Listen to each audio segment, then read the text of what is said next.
Sorry. It's okay.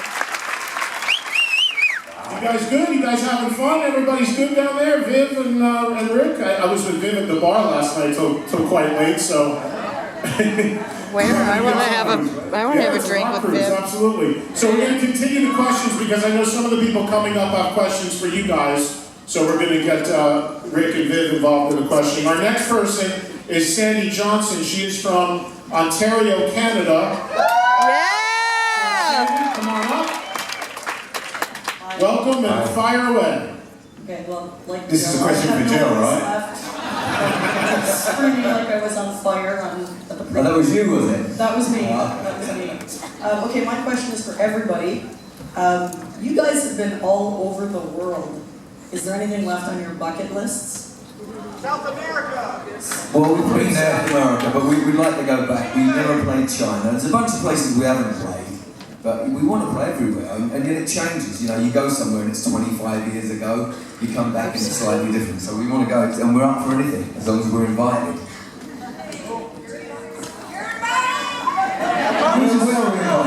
Yeah, I mean, it's just great to play wherever you are, you know? I mean, that's the bottom line. It's always good if it's obviously a new territory that we haven't been there very often, or if it's brand new to us. It's great to be at the stage of our career and still have, you know, things that we want to do. And as Phil says, you know, we've never played in China. There's a lot of places we've never really been. We've only been to South America once, you know, and it's just, you know, it's fitting it into the time schedule and making it work. So, because, you know, we like playing England, we like playing Europe, we like playing Japan, we love playing America. So, so many days in a year that we can fit it in, but you know, we really would like to try and... Don't count them. Oh, no, yes. Per capita, excuse me, market, actually, per capita. And a biggest market. Rock till you drop! And now they can check off a cruise that they played. Now, I want to ask you guys a quick question here because I'm sure you all have very memorable gigs in the history of the band. But Phil, where was your very first gig when you joined Def Leppard? And do you have any memories specific about it? Yeah, the Marquee Club in London. And I've played a million times and it's great, you know, the Stones, the Beatles, Zeppelin, everyone, James Brown, everybody has played there, and it's a magical place. So tiny little club, about 400 or 500 people. But that was my first show with Def Leppard, and we had a blast, you know, really good. Was there any hazing that went on when you joined the band? Did they do anything to you? No, but we actually blacked out because we had a bootleg, me and Joe, and it said that Brian Robertson from Thin Lizzy jammed with us, and we said, no, he didn't, and we played it, and we went, oh yeah. So it's a little bit hazy, I don't know about hazed, but yeah, it's a weird thing, but it's a great night. He didn't get invited to join the band until about 20 years after that gig. We never actually said, do you want to join the band? He just played guitar. You just kept showing up?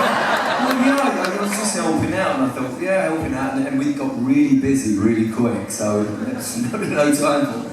I think that's bad. I've not been asked to play bass guitar yet. I've been Woo! Vivian, where was your very first show with Def Leppard? It was actually a club called McGonagall's in Dublin. Yeah. Which I was very familiar with. I used to play there with my first band, Sweet Savage. And, it's a great little club. We used to play with Sweet Savage. We'd be down there on a Saturday afternoon, and there was a pub around the corner called the Bailey, and Phil Lynott would drink there.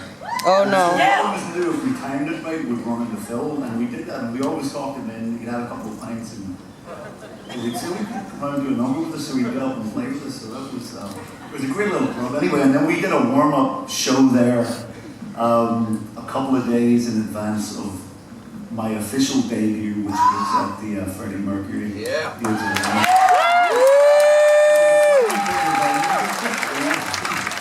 Have they officially told you you're in the band yet, or?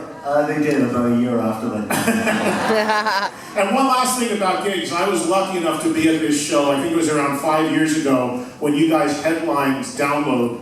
And I know that for you, Rick, it was a very emotional show. It was a very special moment for you. Can you talk a little bit about that?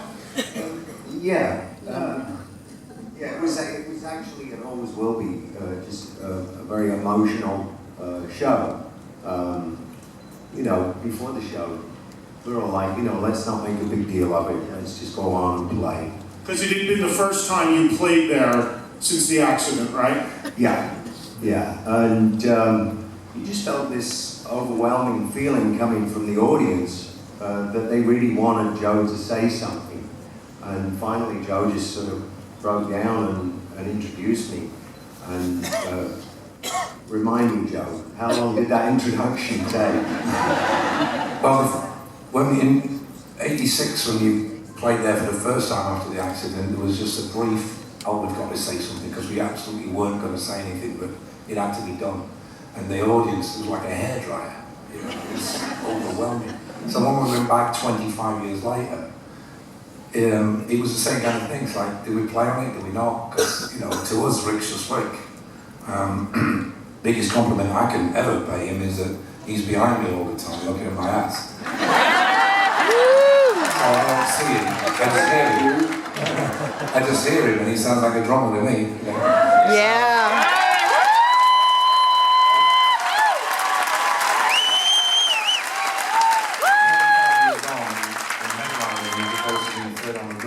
Just a little bit more gift of the gab, I suppose. You get over a quarter of a century of working. I just made a, you know, it was quite a long speech, but at the end of it, I think I was like 10 minutes introducing it. But they all listened, which was nice. Because it wasn't about us, it was about Rick. It's an amazing moment. I was there that day. It was unbelievable. Let's get our next...